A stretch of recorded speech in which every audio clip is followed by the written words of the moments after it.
우리 하나님 말씀 고린도전서 12장에 있는 말씀을 보도록 하겠습니다. 고린도전서 12장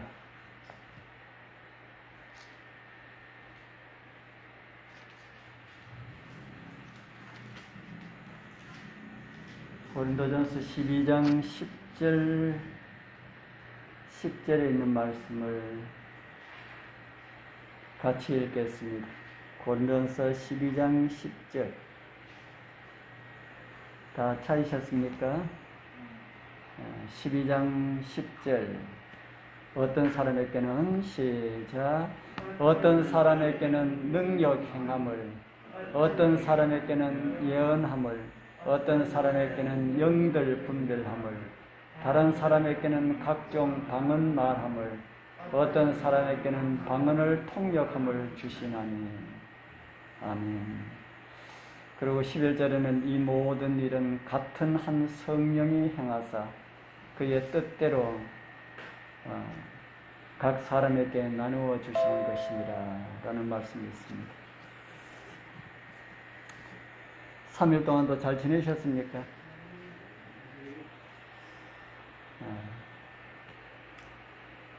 저는 지난번에 영과 혼을 가진 사람이라고 하는 이런 제목으로 말씀을 드린 일이 있지요. 그때 영은 무엇이라고 들으셨습니까?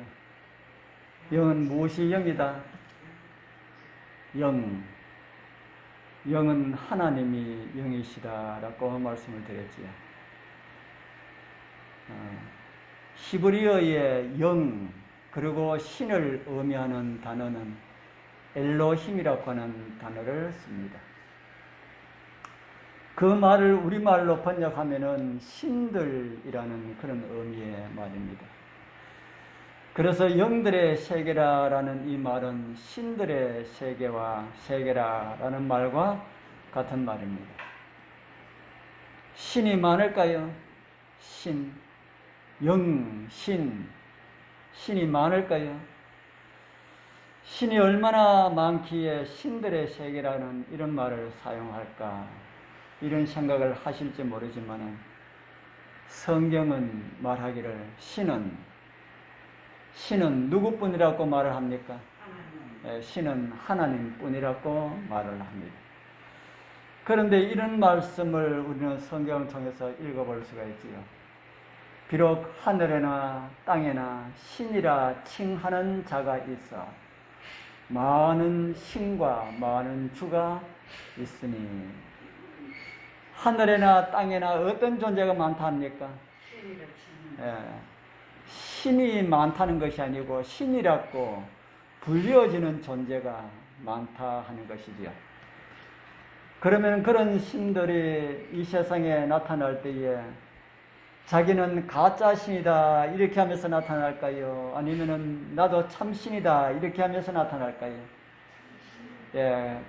가짜가 자기가 가짜라고 이렇게 주장하는 그런 가짜는 아마 없을 것입니다. 그래서 많은 사람들이 그 나타나는 신들이 다 자기가 다 진짜라고 하기 때문에 많은 사람들이 속아 넘어가는 사람들이 있습니다. 최근에 사회에 많은 무리를 일으키고 있는 어떤 종교에는 그 종교의 그 교주를 많은 사람들이 추종을 하고 있습니다. 그 사람들이 자기가 믿는 그 교회를 가짜라고 믿으면서 따를까요? 우리가 볼 때는 정말 말도 아닌 그런 종교도 진짜라고 믿고 따를까요? 가짜라고 믿고 따르는 사람들도 있고 진짜로 알고 따르는 사람들도 있습니다. 왜 그럴까요? 어떤 사람들이 가짜라고 알고도 따르고 어떤 사람들은 진짜로 알고 따를까요? 초신자들은 그 교회에 들어간 지 얼마 되지 않은 사람들은 다 진짜로 알고 아마 따를 것입니다. 그러나 그 종교에 어느 정도 그 레벨이라 그럽니까? 그 레벨 어느 정도 위치에 올라간 사람들은 가짜라 할지라도 버리지 못한다 하는 겁니다. 왜 가짜라 할지라도 버리지 못할까요? 왜 가짜라 해도 버리지 못할까요? 그들 가지고 있는 위치들이 좋기 때문에. 그 사람들은 그런 걸 하고 영생하고 바꿀 수가 없을 텐데, 우리 여러분들 이 세상에 기독교에 수많은 사람들이 기독교에 다니고 있지만은 그들 진짜 하나님께서 계시다는 사실을 믿고 다니는 사람들이 극히 드뭅니다. 사람들에게 당신 하나님 계시냐 물으면 예 있지요 이렇게 하지만은 진짜로 하나님이 계시다는 사실을 믿고 다른 사람들은 극히 드물다 하는 겁니다. 그래서 그렇게 따르다가 자기가 믿고 있는 종교가 가짜라고 할지라도 자기가 가지고 있는 위치와 이 모든 것들을 생각해서 버리지 못한다 하는 겁니다. 아마 그들도 처음에는 진리를 찾기 위하여서 아마 갔을 겁니다. 그래서 진리라 생각하고 따르고 그 다음에는 가짜라는 것을 알면서도 버리지 못한다. 그게 오늘날 사이비의 현실이다 하는 겁니다. 그래서 우리는 무엇을 분별하는 눈을 가져야 할까요? 오늘 말씀에 본여서 12장 10절에 영들 분별함을이라는 말씀이 있지요. 성령께서는 영들을 분별하는 은사도 주신다고 합니다. 이 귀한 은사, 영들을 분별하는 은사를 우리 성도님들 다 받아야 합니다. 진짜로 다른 거는 좀 몰라도 영들을 분별하는 은사는 우리가 꼭 받자. 그래야만이 무엇을 알 수 있다는 겁니까? 참과 가짜를 분별해낼 수가 있다. 우리 교회 아니라 할지라도 이슬을 주장하는 수많은 사람들이 있기 때문에 그 이슬들을 우리 교회의 목사님들에게 맡길 수만은 없습니다. 다 누가 분별해야 된달까요? 우리 성도들 개인이 다 분별해야 됩니다. 목사님들도 그 이슬을 받아들여 가지고 그것이 진짜로 알고 생각하고 전할 수가 있기 때문에 그렇다 하는 겁니다. 제가 드리는 말씀은 우리 교회 목사님을 믿지 말라라는 말씀이 아니고 목사님도 연약한 사람이기 때문에 그럴 수가 있다라는 말씀이지요. 그래서 우리는 영들 분별하는 이런 은사를 다 받아서 정말 하나님의 말씀을 잘못 들으면은 이거는 아니구나 라고 하는 이런 분별력을 우리는 다 가져야 할 것입니다. 이 세상의 영들의 세계를 가장 정확하게 설명하고 있는 책이 있다면 어떤 책이 있을까요? 영들의 세계를 가장 잘 설명을 해주는 그런 책이 있다면 어떤 책일까요? 성경 외에 어떤 책도 성경이 말하는 영들의 세계처럼 그런 세계를 정확하게 이야기해주는 그런 책이 없습니다. 왜 그럴까요? 모르기 때문에. 그런데 성경은 그 영들의 세계를 우리에게 아주 분명하게 말씀을 해주겠습니다. 그러면 성경이 말하는 영들의 세계는 어떤 존재들이 있을까요? 성경이 말하는 영들의 세계는 어떤 존재들이 있을까요? 성경의 영들의 세계에서 일어나고 있는 한 모습을 기록해주고 있는 말씀이 있어서 좀 제가 소개를 해드립니다. 우리 여러분들도 성경을 보면서 이상하다, 왜 이런 내용이 성경에 기록되어 있을까라고 아마 한 번쯤은 생각을 해보셨을 겁니다. 열왕기상 22장 19절, 우리 19절만 한번 읽어보겠습니다. 미가야가 시작. 미가야가 가로되 그런즉 왕은 여호와의 말씀을 들으소서. 내가 보니 여호와께서 그 보좌에 앉으셨고 하늘의 만군이 그 좌우편에 모시고 서 있는데, 이 말씀의 배경을 우리 여러분들 짐작하시겠지요. 이 말씀의 배경은 아합이 그 예전에는 이스라엘 나라의 영토였는데, 그 길랏 라못이라고 하는 이스라엘 나라의 영토였는데 아람 나라에게 빼앗겼다. 그래서 그것을 다시 찾기 위하여서 아람을 쳐들어가려 하는데, 그때 마침 여호사밧 이스라엘 나라 왕 남방 유다 왕 여호사밧이 거기에 와서 같이 있었습니다. 그래서 남방 유다와 연합으로 해서 아람을 치면은 우리가 이길 가능성이 많이 있기 때문에 그렇게 우리 했으면 좋겠다. 그래 하니까 여호사밧이 그럽시다 그랬지요. 그런데 우리 그러기 전에 하나님께로부터 거의 어떤 것이 좋은 것인지 좀 물으면은 좋지 않을까요? 해가지고 선지자들에게 이제 묻고 있습니다. 그래서 미가야라고 하는 선자가 왕 앞에서 하는 말이 오늘 열왕기상 22장 19절에 있는 말씀을 하고 있습니다. 여호와께서 보좌에 앉으셨고 만군이 서 있는데, 그 다음에 보면은 좀 이상한 내용이 기록되어 있죠. 여호와께서 말씀하시기를 누가 아합을 껴 저러 길랏 라못에 올라가서 죽게 할꼬 하시니, 하나는 이렇게 하겠다고 하나는 저렇게 하겠다 하는데, 한 영이 나와 여호와 앞에 서서 말하되 내가 저를 깨이겠나이다.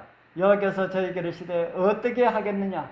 가로되 내가 나가서 거짓말하는 영이 되어 그 모든 선지자의 입에 있겠나이다.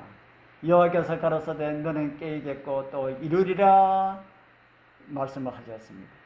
이 말씀을 여러분들 읽으면서 이상하다, 왜 이런 말씀이, 이 말씀이 무슨 말씀이고 하는 이런 생각 안 해보셨습니까?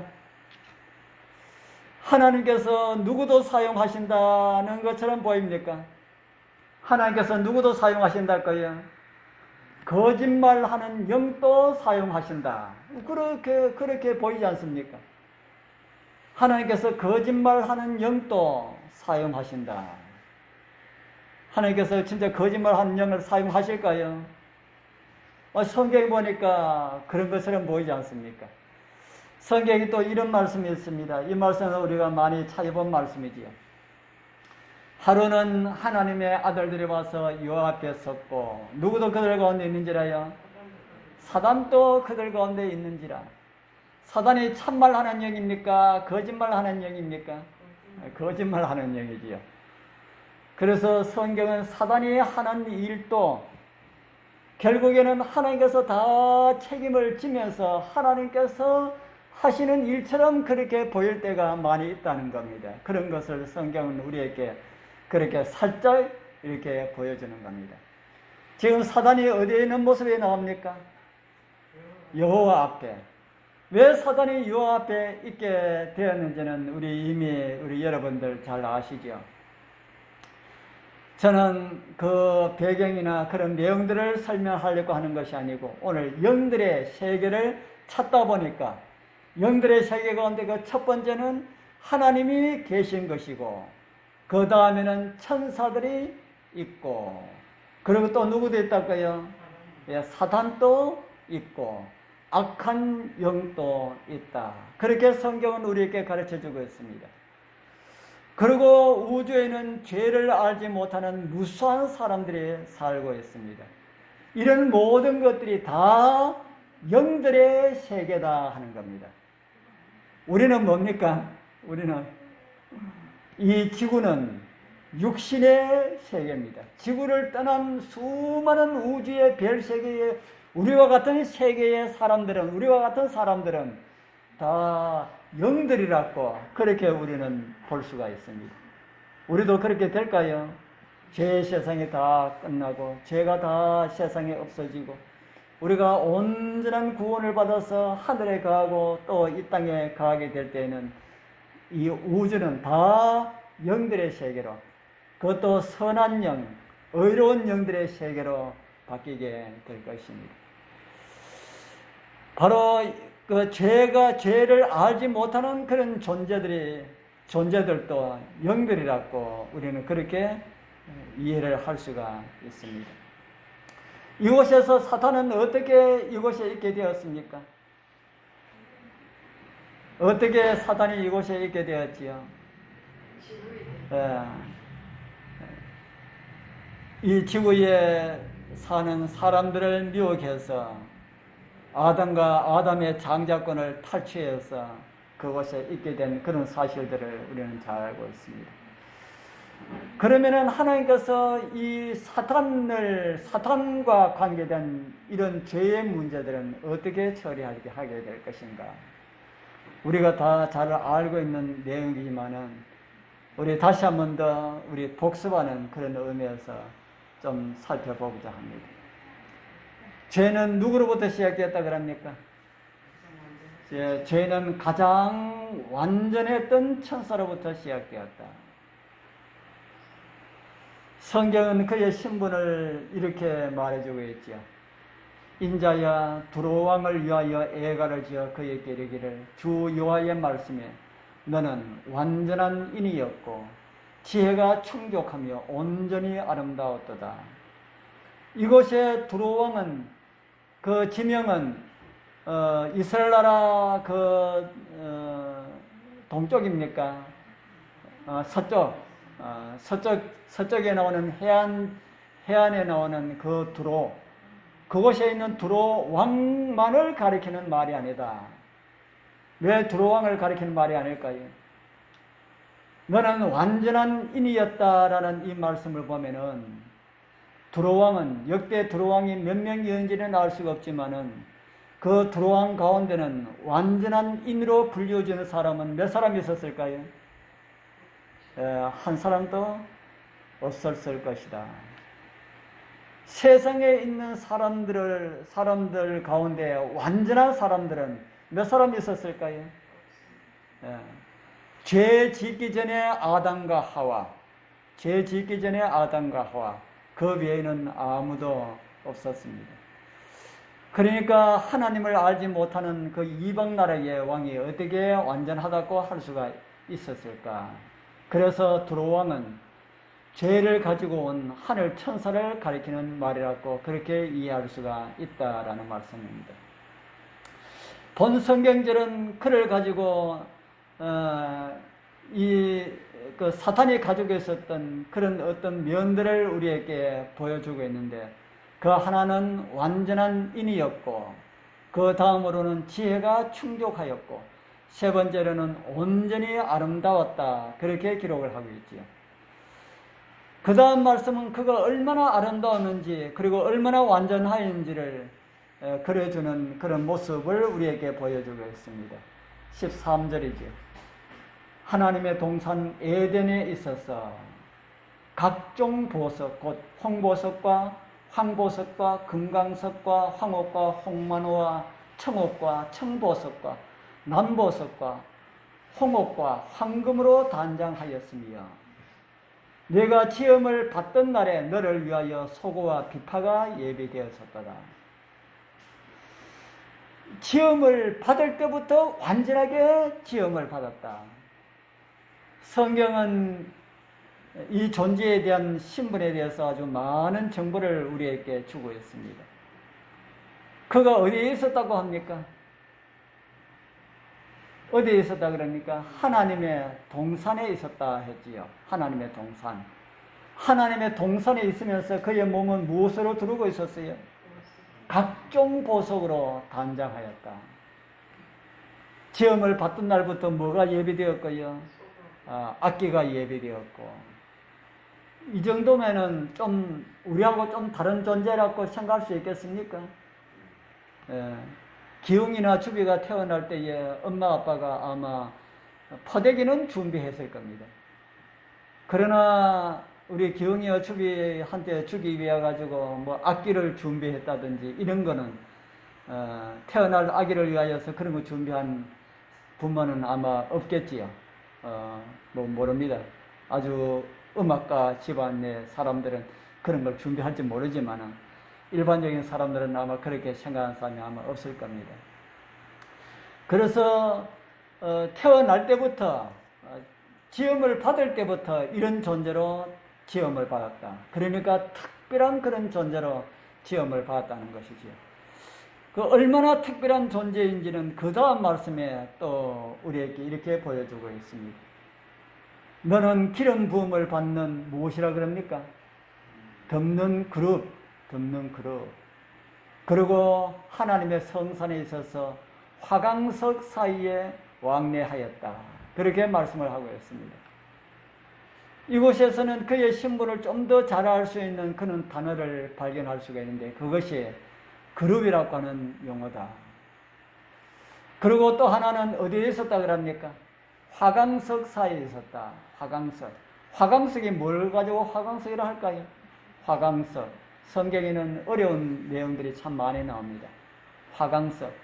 이 화강석은 불하고 돌하고를 가리키는 두 말이 합쳐져서 된 말입니다. 뭐하고요? 불하고 돌하고. 불하고 돌하고라고 하면은 뭐 생각나는 거 없습니까? 여러분들 불하고 돌하고라고 하면은 생각나는 것이 없습니까? 저는 말씀을 읽으면서 창세기에 나오는 화영금하고 화강석하고 참 많이 비슷하다라는 이런 생각을 많이 합니다. 창세기의 화영금은 아담과 하와를 생명과를 못 먹도록 들어오지 못하도록 아담과 하와를 막기 위하여서 지키는 그런 시스템이라고 들으셨습니까? 아니면은 다시 들어올 수 있도록 안전장치를 해놓은 것이라고 여러분 들으셨습니까? 어떻게 들으셨어요? 에덴 동산에 있는 그 화영금은 아담과 하와가 생명나무의 실과를 먹지 못하도록 하기 위하여서 그들을 막기 위하여서 장치해 놓은 그런 시스템일까? 아니면은 아담과 하와가 에덴 동산에 들어와서 선악을 생명과의 열매를 먹을 수 있도록 해놓은 안전장치일까? 무엇으로 여러분들 이해했습니까? 무엇으로 이해했어요? 제가 창세기를 오랜 시간 했는데 잘 이해가 안 됩니까? 하기야 성경에 보면은 그들이 들어오지 못하도록 하기 위하여서 화영금을 들고 지키고 있었다라는 말씀이 있으니까 그는 그렇게 이해가 더딘 것도 당연합니다. 이 화영금은 성경에 나오는 한 장소를 또 연상을 하게 해줍니다. 어떤 장소를 연상을 시켜줍니까? 화영금. 성소 안에 있는 지성소의 법궤를 연상하는 것이다. 신명기 33장 2절에는 모세가 시내산에서 법궤를 받아 가지고 내려올 때에 그 내용을 기록한 말씀입니다. 오른손에는 뭐 같은 율법이 있다 그럽니까? 불같은 율법. 시내산에서 하나님께서 강림하셨고 모세에게 십계명의 그 돌판을 주시기 위하여서 서 계시는 그 하나님의 그 모습. 모세는 그 돌판을 말하면서 불같은 율법이라 그렇게 기록을 하고 있습니다. 그런 그 천사가 화강석 사이에 다녔다라는 말씀은 뭐 가운데 다녔다는 말씀으로 이해할 수 있다고 생각이 듭니까? 불같은 율법을 어디에 썼습니까? 계명을 어디에 썼습니까? 돌에 썼지요. 그러니까 불과 율법, 불과 돌, 화강석하고 같은 말입니다. 뭐 똑같은 언어가 똑같지 않기 때문에 똑같은 말이라고 하기는 좀 그렇지만은 같은 의미의 말씀이다 하는 겁니다. 하나님의 법이 있는 곳에 누가 다녔다고요? 이 죄를 가져온 이 천사가 다녔다. 그러니까 좀 특별한 그런 존재였다라는 것이 이제 이해가 되겠지요. 그래서 이 그룹이 어떤 직분을 말하고 있는지 이미 우리 여러분들은 잘 아시지만은 우리 조금 더 살펴보기 위하여서 출애굽기 25장에 있는 말씀을 제가 올려드립니다. 출애굽기 25장 8절에는 하나님께서 이스라엘 백성들로 하여금 성소를 짓도록 하는 내용이 나오고 있습니다. 성소를 짓도록 하면서 누가 거할 성소라고 합니까? 누가 거할 성소입니까? 하나님께서 거하시는 집, 하나님의 집, 그렇게 이해할 수가 있습니다. 그리고 다 짓고 난 다음에 그 성소의 내부를 공개해 주셨습니다. 성소는 세 부분으로 되어 있는데 첫째 부분은 성소 뜰이고요. 밖에서 보이는 성소 뜰이 이렇습니다. 이 성소 뜰이 이렇지요. 그 다음에 성소 안에 들어가면은 성소 안에 두 부분으로 되어 있는데 첫째 부분을 성소라 하고요. 그 다음 제일 안에 있는 칸을 지성소라고 합니다. 지성소에는 뭐가 있고요? 지성소에는 법궤가 있고 법궤 안에는 모세가 하나님께로부터 받은 불같은 율법이라고 하는 하나님의 십계명이 그 안에 들어져 있습니다. 그리고 그 위에 뚜껑을 뭐라고 합니까? 예, 그 위에 뚜껑을 시은자라고 합니다. 시은자. 시은자를 우리말로, 순수 우리말로 풀면은 그 하문인데, 풀면은 은혜를 베푸는 보좌다라고 하는 그런 말입니다. 은혜를 베푸는 보좌. 누구의 보좌일까요? 은혜의 보좌. 누구의 보좌입니까? 예, 하나님의 보좌. 그리고 그 뚜껑 다른 이름으로는 속죄소라고도 불려졌습니다. 속죄소. 바로 예수 그리스도의 속죄 사업을 가리키는 그런 말이다. 그런데 그 하나님께서 그 시은자인 속죄소인 법궤 뚜껑을 만들 때에 특별한 지시를 하셨지요. 출애굽기 25장 17절에서 19절까지 있는 말씀인데요. 칠해나는 글을 제가 읽어드립니다. 그러므로 그룹 둘을 속죄소 두 끝에 쳐서 만들어라. 한 그룹은 이 끝에 한 그룹은 저 끝에 곧 속죄소 두 끝에 속죄소와 한 덩어리로 연하게 할지라. 그렇게 말씀을 하셨습니다. 속죄소를 만들 때 무엇을 함께 만들라고 했습니까? 그룹을 두 끝에 두 그룹을 만들어라. 법궤 뚜껑 양쪽에 천사 모양을 이렇게 만들어라라는 말입니다. 그리고 속죄소 양쪽에 쳐서 천사 모양으로 그렇게 한 덩어리가 되도록 그렇게 해라. 왜 한 덩어리가 되도록 한 덩어리로 그렇게 만들려고 했을까요? 왜 한 덩어리로 만들려고 했을까? 이거는 그룹이라고 하는 천사의 직분이 어떻다는 걸 이야기를 해줍니까? 그룹이라고 하는 천사의 직분이 무엇을 떠나서는 안 된다는 걸 가르쳐 줍니까? 하나님의 보좌를 떠나면 안 된다. 떠날 수가 없도록 그룹 위에 속죄소와 한 덩어리가 되도록 그렇게 만들어라 했습니다. 그래서 속죄소가 움직이면은 모두 따라서 움직이고요.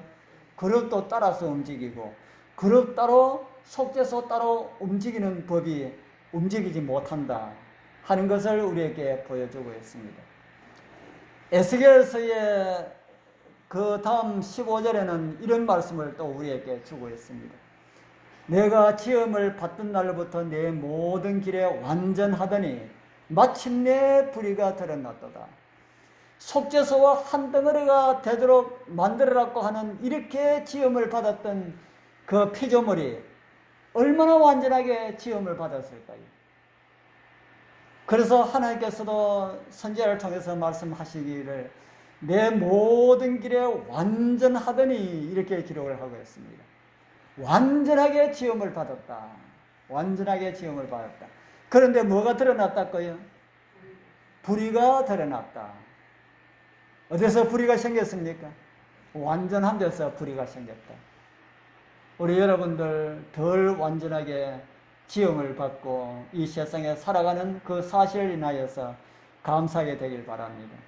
우리는 덜 온전하고 좀 부족한 곳이 있기 때문에 항상 누구를 의지하고 살아야 됩니까? 예수님. 저희들 요즘 그런 이야기 많이 합니다. 오늘 우리를 이런 환경 가운데 두신 하나님 참 감사하다. 자나 깨나 생각이 있을 때나 또 없을 때는 일부러 생각을 하고 오로지 하나님만 생각하고 하나님께 도움을 구하면서 살 수 있도록 이렇게 하신 하나님 참 감사하다라고 하는 이런 이야기를 우리가 혹가다 한 번씩 나눕니다. 우리 아내의 이런 병이 아니면은 저도 사실 그만큼 기도를 하지 않을 거예요. 제가 혼자 차 타고 다니면서도 기도의 생각이 나면은 또 기도하고 그렇게 합니다. 그래서 우리 하나님 이렇게 자나깨나 생각이 날 때마다 하나님만 바라보도록 하신 하나님 참 감사하다. 우리가 연약하면 연약할수록 부족하면 부족할수록 우리가 하나님을 더 바라볼 수 있도록 하신 하나님 참 감사하다 하는 그런 이야기를 했습니다. 그런데 이 그룹 천사는 너무 완벽하게 지음을 받아서 그곳에서 불의가 드러났다. 그렇게 기록을 하고 있습니다. 어떤 불의가 드러났을까요? 어떤 불의가 드러났는지 이사야 14장은 우리에게 말씀을 해주겠지요. 너 아침의 아들 계명성이여 어찌 그리 하늘에서 떨어졌으며 너 열국을 엎은 자여 어찌 그리 땅에 찍혔는고. 이사야 14장은 특별한 직분을 맡은 그릇 천사의 불의가 어떤 것인지를 우리에게 가르쳐주는 그런 장이라고 할 수가 있습니다. 성경은 그 천사의 이름을 무엇이라고 합니까? 루시퍼. 그 천사의 이름 이곳에는 계명성이라고 나오고 있지만은 이 킹제임스 성경에는 너 아침의 아들 루시퍼야 이렇게 번역을 하고 있습니다. 구약의 원어는 힐렐이라고 하는 히브리어인데 이것을 라틴어로 헬라어로 번역을 하면서 루시퍼로 번역을 했는데 그 루시퍼가 오늘날 사탄의 이름이 되었습니다. 진짜로 사탄의 이름이 루스벨이라고 한다고 하지 않습니까? 그런데 오늘날 이 사탄의 이름을 우리가 정말 그대로 알고 있는 무리도 우리 재림교인들 뿐입니다. 우리가 루스벨을 하지만은 루시퍼라고 사람들 알려있지만은 루스벨이라고 그들에게 루스벨을 하면 왜 루시퍼를 루스벨이라고 하느냐 그래요. 우리는 그 선지자가 가르쳐주는 그런 것으로 우리는 다르게 이해할 수가 있지요. 빛의 천사 이 계명성 에스겔이 또 말할 때는 완전한 인, 지혜가 충족하였고 이런 천사가 이렇게 변질되었다 합니다.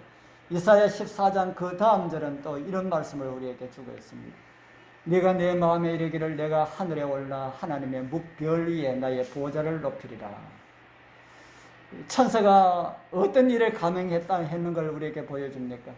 천사가 어떤 일을 감행했어요? 하나님의 보좌를 정복하려고 하였다. 하나님의 보좌를 정복하고 자기가 뭐 하기 위하여서요? 자기가 그 자리를 차지하기 위하여서. 그래서 일어난 전쟁이 요한계시록 12장에 기록되어 있지요. 요한계시록 12장이 그래서 일어난 전쟁이다. 하늘에 뭐가 있었다 합니까? 하늘에 전쟁이 있으니 우주 최초의 전쟁이 어디서 시작되었다고요? 하늘에서. 우주 최초의 전쟁이 하늘에서 시작되었다. 누구와 누구의 전쟁입니까?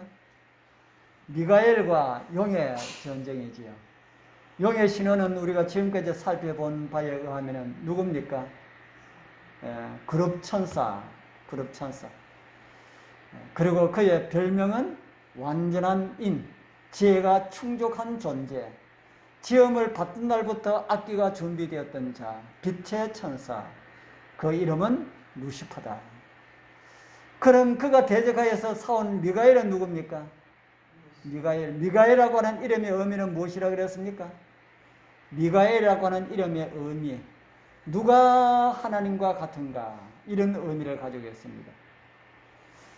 루시퍼가 하나님을 대적해서 싸움을 걸어오니까 하나님께서 하나님을 대적해서 나도 하나님과 같은 존재가 되겠다 하고 이렇게 싸움을 걸어오니까 하나님께서 누가 하나님과 같으냐라는 이름을 걸고 나가서 싸우셨다는 겁니다. 바로 그분이 예수 그리스도임을 우리는 잘 알고 있지요.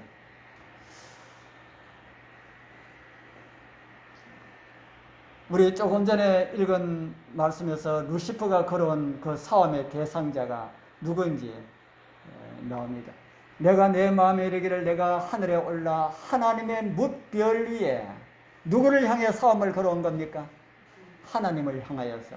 그러니까 누가 나가야 됩니까? 하나님을 대적해서 싸우러 나왔으니까 누가 나가야 됩니까? 천사가 나가야 됩니까? 천사가 나가면 안 돼요. 천사 나가서 루시퍼를 당할 수도 없고요. 하나님께서 나가셔야 되죠. 우리 하나님 이런 분입니다. 대적할 필요도 없이 난리도 되는데 그래도 싸움 상대해주기 위하여서 나가셨지요. 나가는 것이 어떻게 나가셨는지는 우리는 잘 모르지만은 하나님도 전쟁합니까? 하나님도 전쟁할 줄 아십니까? 우리 시편 24편에 보면은 이런 말씀이 있습니다. 여호와는 전쟁에 어떤 분이라고 그럽니까? 여호와는 전쟁에 능한 여호와다. 전쟁에 능한 여호와임이 어디서 드러났습니까? 어디서 드러났습니까? 우리 요한계시록 아까 우리가 읽은 12장 8절에서 9절에 우리 전쟁에 능한 여호와 하나님의 힘이 드러났지요. 성경에서 땅이라고 하면 우리가 살고 있는 이 땅을 말하고 있습니다. 그리고 하늘이라고 말하는 것은 하나님께서 거하신 곳 포함한 모든 우주를 의미하기도 하고요. 사단이 하나님의 보좌를 옹리하였던 하나님의 총의를 한 몸에 받았던 그런 존재였지만 하나님을 대적하여 일어난 그 결과는 어디서 쫓겨났습니까? 하늘에서 쫓겨났지요. 제가 은총 총자와 관련된 말씀을 여러 번 보여드렸지요. 다시 한번 보여드립니다. 용 위에 갓을 하나 얹어 놓으니까 은총 총자가 되었다. 은총 총자에서 위에 모자를 벗기니까 용이 되었다. 위에 그 모자가 아니고 집입니다. 집면. 한문 글자가 여기에 면자입니다. 집면입니다. 그래서 용이 집안에 있을 때는 은총받은 그릇이었는데 집을 떠나니까 떠날 수가 없는 그 집을 떠나니까 뭐가 되었달까요? 용이 되었다. 참 아무리 생각해도 이 용자는 하나님께서 우리에게 사단의 존재를 바로 알리도록 하기 위하여서 한 몸 만드는 사람에게 이렇게 만들도록 하셨다라고 하는 이런 생각이 듭니다. 성경에는 악의 영의 그 결말을 우리에게 또 보여주겠지요. 악한 영의 결말 우리에게 보여주고 있습니다. 우리 이제 같이 한번 읽어보겠습니다. 내가 죄악이 많고 무역이 불의함으로 내 모든 성소를 더럽혔으며 내가 네 가운데서 불을 내어 너를 살게 하고 너를 목도하는 모든 자 앞에서 너로 땅 위에 죄가 되게 하였도다. 만민 중에 너를 아는 자야 너로 인하여 다 놀랄 것이며 내가 경계거리가 되고 내가 영원히 다시 잊지 못하리로다 하셨다 하라. 어떻게 될 것이라 합니까? 영원히 살라서 죄가 되게 하고 너를 아는 자가 다 놀랄 것이다. 내가 영원히 다시 잊지 못하리라. 그런데 영원한 지옥이 있어가지고 사단이 그곳에서 영원토록 왕노릇 비슷하게 그렇게 한다 그러는 거 성경을 통해서 볼 때 그 있을 수가 없는 내용이지요. 이사야도 우리에게 이런 말씀을 해줍니다. 그러나 이제 내가 음부 곧 구덩이 맨 밑에 빠치우리로다. 너를 보는 자가 주목하여 너를 자세히 살펴보며 말하기를 이 사람이 땅을 진동시키며 열국을 경동시키며 그리고 9절에 보면 19절에 보면 오직 너는 자기 무덤에서 내어 쫓겼으니 가정한 나무 같고 칼에 찔려 돌구덩이에 빠진 죽음에 둘러싸였으니 밟힌 시체와 같다. 그렇게 있다는 것이 아니고 그의 모습이 그렇게 될 것이다 라는 그런 말씀이죠. 사단의 최후의 멸망을 우리는 성경을 통해서 보여줘서 알고 있습니다. 그리고 그 성취를 우리는 요한계시록 20장에서 볼 수가 있습니다. 이 모든 구약 성경의 이 성취가 요한계시록 20장 10절에서 이렇게 종결되리라 합니다. 또 저희를 미혹하는 마귀가 불과 유황못에 던지우니 거기는 그 짐승과 거짓 선지자들도 있어 세세토록 밤낮 괴로움을 받으리라. 하나님께서 만드신 우주의 죄를 완전히 끝내는 그런 날이 올 것이라고 우리에게 말씀을 하고 있습니다. 그룹 천사 중에 하나가 하나님의 보좌를 찬탈하렸고 음모를 꾸미다가 쫓겨나게 되었고 죄가 들어오게 되었고 결국 다시 사탄이 멸망을 당함으로 우주의 죄가 사라지게 될 것임을 우리에게 보이고 있습니다. 우리는 그날을 기다리겠지요. 참 죄가 끝나는 그날 참 많이 기다려집니까? 우리 그날을 위하여서 잘 준비했다가 정말 죄가 없는 그곳, 저는 죄가 없는 땅에서 단 하루만이라도 살아봤으면 좋겠다 하는 이 생각이 들 때가 참 많이 있습니다. 그런데 우리 주님께서는 우리가 하루 살아봤으면 좋겠다 해가지고 하루만 살다가 너는 없어져라 이렇게 할까요? 우리 주님께서는 그렇지 않지요. 우리의 원은 그렇지만 우리 주님께서는 영원토록 우리와 함께 살자 그렇게 말씀하시게 될 것입니다. 우리 그 나라 위해서 잘 준비했다가 우리 그 나라에 꼭 함께 참여하시는 우리 모두가 되길 축복합니다.